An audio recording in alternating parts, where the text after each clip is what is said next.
भारत विश्व की सबसे प्राचीन सभ्यताओं का गढ़ रहा है। सिंधु घाटी की सभ्यता की खोज से पहले वैदिक सभ्यता को भारत की सबसे पुरानी सभ्यता माना जाता था। वैदिक सभ्यता के कालखंड में ही वेदों, पुराणों और उपनिषदों की रचना हुई थी। इसी सभ्यता के दौरान गाय को एक पवित्र पशु का दर्जा दिया गया था। इसी सभ्यता में जनपदों का विकास हुआ, राजाओं को अनेक अधिकार मिले। जाति और वर्ण व्यवस्था की शुरुआत भी वैदिक सभ्यता के समय ही हुई थी। इसी सभ्यता के समय में ही कृषि और पशुपालन के क्षेत्र में भी तेजी से विकास हुआ था। लेकिन इस सभ्यता की शुरुआत किसने और कब की थी? किन लोगों ने वैदिक सभ्यता बसाई थी? वैदिक सभ्यता को क्यों भारत के इतिहास में विपरीत विकास के तौर पर देखा जाता है? वैदिक सभ्यता किन भागों में बटी हुई है? आपने कई बार वैदिक सभ्यता टर्म के बारे में सुना होगा, लेकिन ये सभ्यता क्या थी और कैसे अस्तित्व में आई, इसके बारे में बहुत कम लोग जानते हैं। आइए वैदिक सभ्यता के इतिहास के बारे में डिटेल में बात करते हैं। दोस्तों, करीब 800 ईसा पूर्व के आसपास सिंधु घाटी सभ्यता का पतन हो गया था। सिंधु घाटी की सभ्यता अपने समय की सबसे उन्नत सभ्यता मानी जाती थी। इस सभ्यता में लोग ब्रोंज से पहने हथियार और औजार यूज किया करते थे। सिटी प्लानिंग और ड्रोनेज सिस्टम भी कमाल का था। लेकिन सिंधु घाटी की सभ्यता के बाद भारत में एक सन्नाटा देखने को मिला और इस सभ्यता के कई सालों के बाद भारत में वैदिक सभ्यता की नींव रखी गई। ये नींव आर्यंस ने रखी थी। आर्यंस कौन थे और कहां से आए थे, इस बारे में इतिहासकारों की एक राय नहीं है।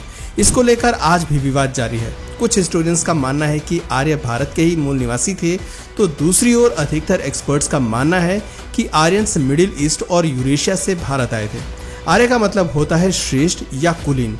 ये काफी समझदार लोग थे और इन्हें लिखने पढ़ने का ज्ञान था। आर्यंस ने ही भारत में वैदिक सभ्यता की नींव रखी थी।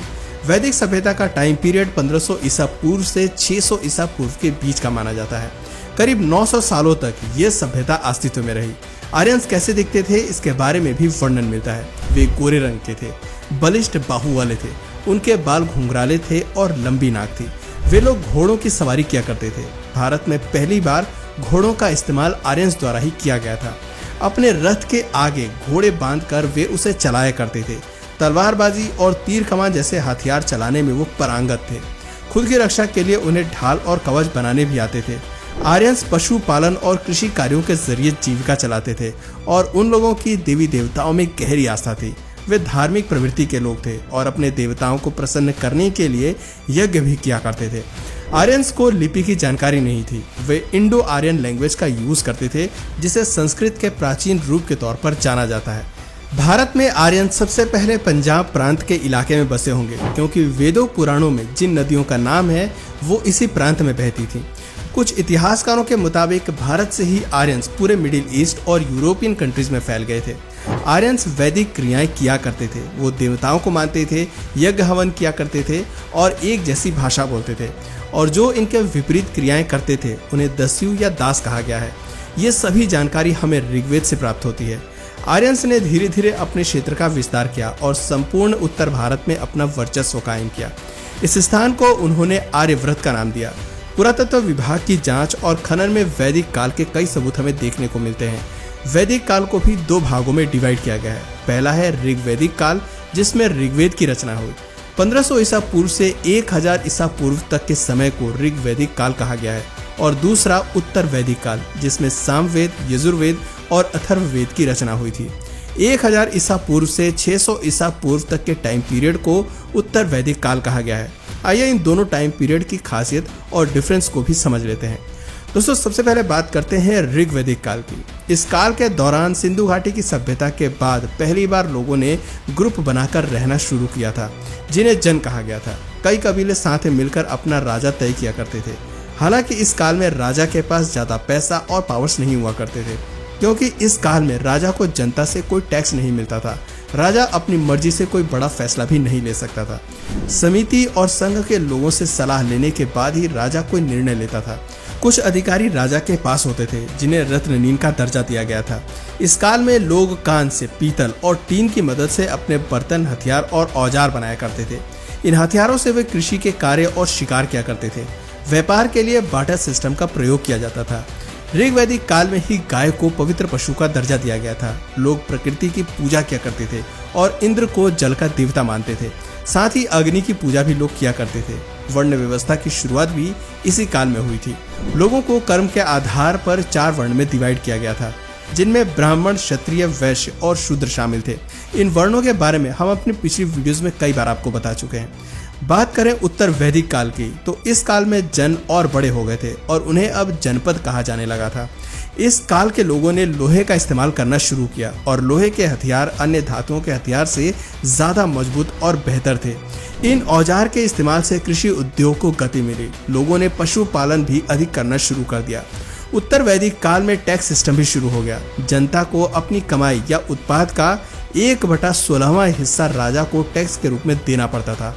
पहले के मुकाबले अब राजा अमीर होने लगे, वो बड़े बड़े महलों में रहने लगे, उनके अधिकार भी बढ़ गए थे। हालांकि कई फैसलों के लिए उन्हें अभी भी रत्ननील की परमिशन लेनी पड़ती थी, लेकिन अधिकारियों की बात मानने के लिए राजा अब बाध्य नहीं था। राजाओं ने अपनी सेना का विस्तार करना शुरू किया। यहाँ तक तो सब ठीक था, लेकिन कुछ कुरीतियों का जन्म भी उत्तर वैदिक काल में हुआ। इस काल में स्त्रियों के दर्जे में गिरावट आने लगी थी। पुरुष स्त्रियों को अपनी संपत्ति समझने लगे थे। पिता की संपत्ति पर महिलाएं अपना हक नहीं जता सकती थी। हालांकि बाल विवाह और पर्दा प्रथा जैसी प्रथाओं का जन्म अभी नहीं हुआ था, लेकिन फिर भी महिलाओं की आज़ादी पर अंकुश लगाने की शुरुआत हो गई थी। ऋग्वैदिक काल में जहां बार्टर सिस्टम चलता था, वहीं उत्तर वैदिक काल में मुद्रा की शुरुआत हुई। निष्क, शतमान, कृष्ण और पाद, ये 4 प्रकार की मुद्राएं शुरू हुई थी। उत्तर वैदिक काल में जाति ने वर्ण को रिप्लेस कर दिया। अब लोगों की जाति उनके जन्म के आधार पर तय होने लगी थी। पहले कर्म के आधार पर वर्ण में लोगों को बांटा जाता था।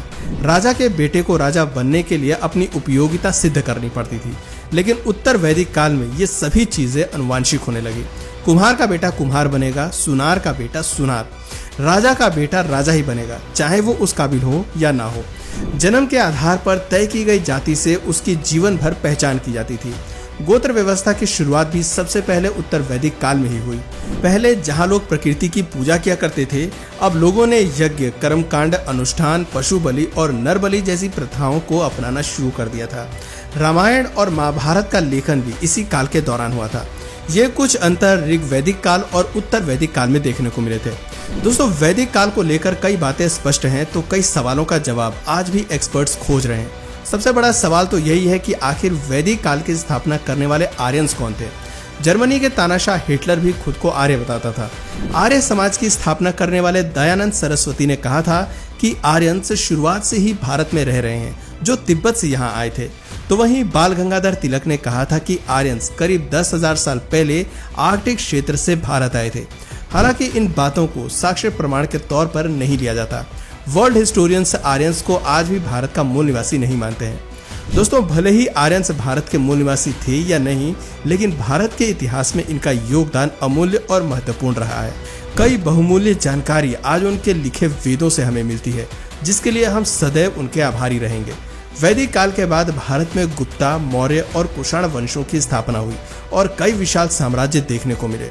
तो दोस्तों, ये थी वैदिक काल के इतिहास के बारे में पूरी जानकारी। वैसे दोस्तों, आपको क्या लगता है, क्या आर्यंस भारतीय थे या वो किसी दूसरी देश से हमारे देश में आए थे? नीचे अपना जवाब कमेंट सेक्शन में जरूर बताइएगा। और अगर इस वीडियो से आपको कुछ नया जानने या सीखने को मिला या फिर इंटरेस्टिंग लगा, तो प्लीज़ इस वीडियो को एक लाइक करके अपने फ्रेंड्स और फैमिली में से ज़रूर शेयर करें। और यदि आप इस चैनल पर नए हैं, तो प्लीज़ इस चैनल को सब्सक्राइब करके बेल नोटिफिकेशन आइकन को ऑन कर लीजिए, ताकि हमारे आने वाले वीडियोज़ आप मिस ना करें। मिलते हैं फिर किसी वीडियो में नए टॉपिक के साथ, तब तक के लिए नमस्कार।